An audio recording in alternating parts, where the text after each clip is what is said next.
मी आता मटल्याची भाजी करते शेगडीवर. तिच्यासाठी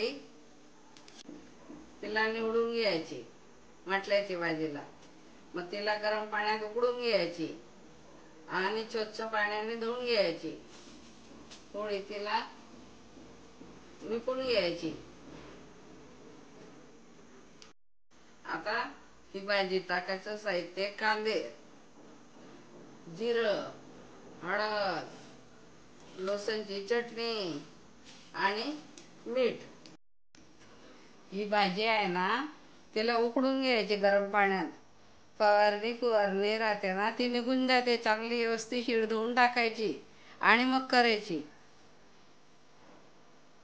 आता आपली भाजी झाली. आता तिला काढून घेऊ. आता कांदे लाल झाले. आता आपण तेल टाकू.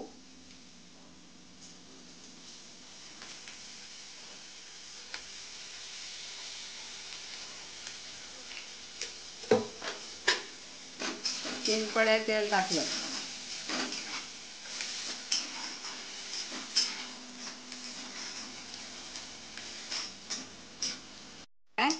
शेंगदाण्याचं तेल टाकायचं.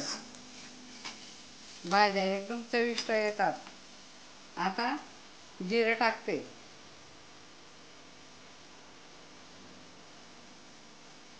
हळद, लसूणची चटणी आणि चांगलं परतून घ्यायचं.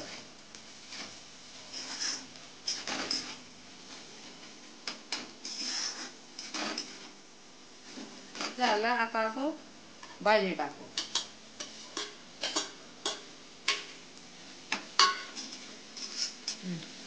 भाजी टाकली गेली. आता मीठ टाकायचं आहे. आता मीठ टाकते आणि मग त्याला चांगली कलचून घ्यायची आणि मग काढायची. तुम्हाला झाली भाजी.